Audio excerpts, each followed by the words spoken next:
You know, when we picture the First World War, we usually think of years of static, muddy trench warfare, right? But the second half of that conflict, it was anything but static. It was a brutal, violent, and incredibly transformative time. An industrial crucible that didn't just end a war, it literally forged the very foundations of our modern world. So here's our game plan.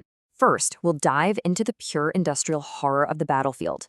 Then, we'll see how one empire's collapse and another's arrival completely changed the game.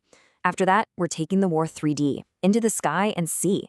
Then we'll shift focus to the massive changes happening back on the home front, before we wrap up with the ruins and the rebirth that shaped the world we know today. All right, we're kicking things off in 1916. This was the year the war's industrial might really hit its terrifying peak. This was a year defined by battles that weren't so much about clever strategy, but more about simple, horrific math. A war of attrition. Take the Battle of Verdun. The German goal here wasn't really to capture the city. It was way, way more cynical than that. The German command literally planned to bleed the French army white. Their whole strategy was to kill so many French soldiers that France would just break. The result? A 10-month-long slaughterhouse with over 700,000 casualties. This quote right here, it just captures this new reality perfectly. This wasn't really a war of men against men anymore. It was a war of men against machines. It was men against artillery. Millions and millions of shells were fired, completely reshaping the land into this hellish, cratered moonscape where absolutely nothing could survive. So, to try and relieve some of the insane pressure on their French allies at Verdun, the British launched their own massive offensive, this one at the Somme. And they brought something new to the party, a secret weapon they hoped would finally break the deadlock of the trenches. The very first tanks were clumsy, they were unreliable, and they were so slow. I mean, they moved at about the speed of a bicycle.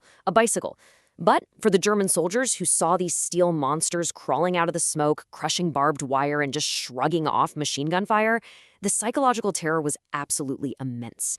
The age of mechanized warfare had officially and terrifyingly begun. Okay, so that brings us to 1917.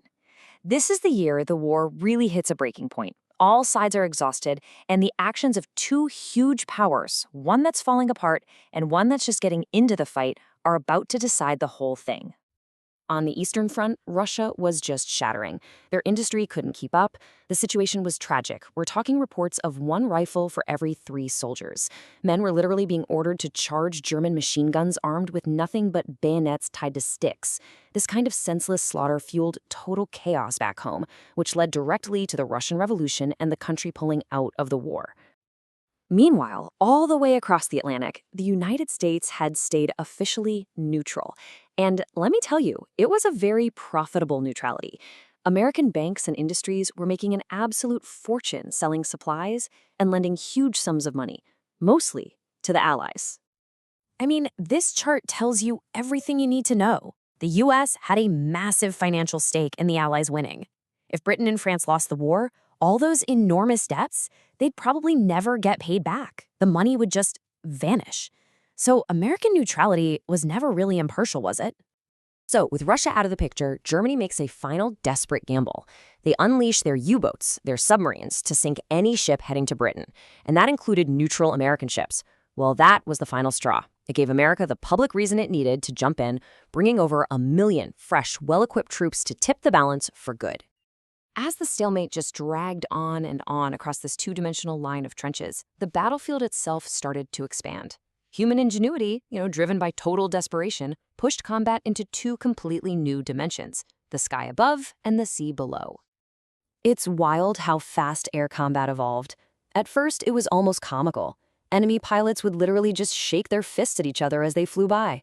Then it escalated to pilots throwing things, even trying to use fishnets and chains to jam an enemy's propeller.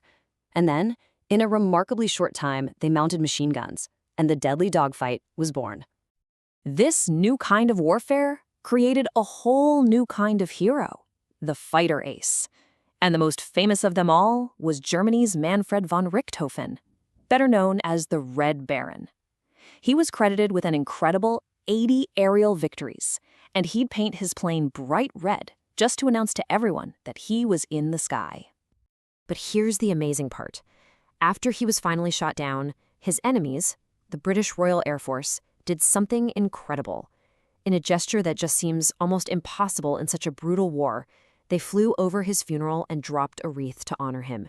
It was maybe the last little bit of that old world chivalry, a final display of a knightly spirit in a war that was becoming more and more impersonal and industrial.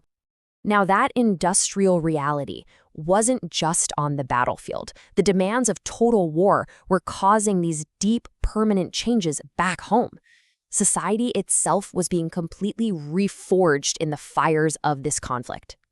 For the first time, really in modern history, governments just threw out their old free market laissez-faire ideas. In order to get every single resource pointed at the war effort, they took direct, macro-level control of their national economies.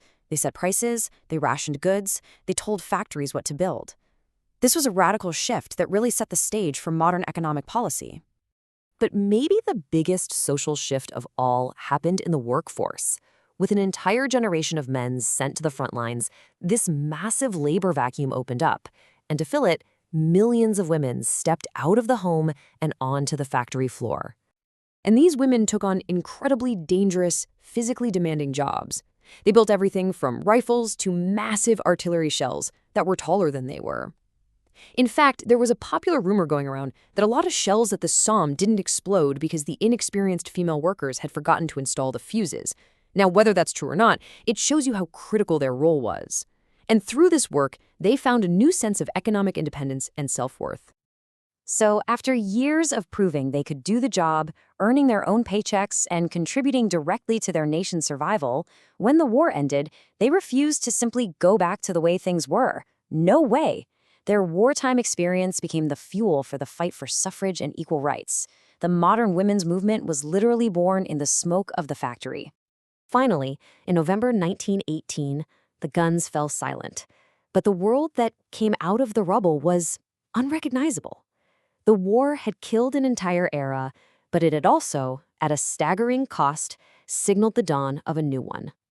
The human cost is it's hard to even wrap your head around.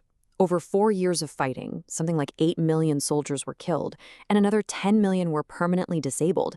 An entire generation was just shattered, leaving this deep scar on the psyche of Europe that would last for decades.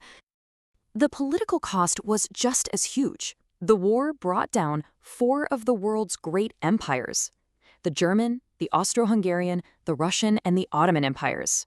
They all just crumbled into dust. The age of aristocratic, monarchical rule that had dominated Europe for centuries was over. It was killed, decisively, in the trenches. So, in the end, the First World War was so much more than a conflict. It was a violent birth.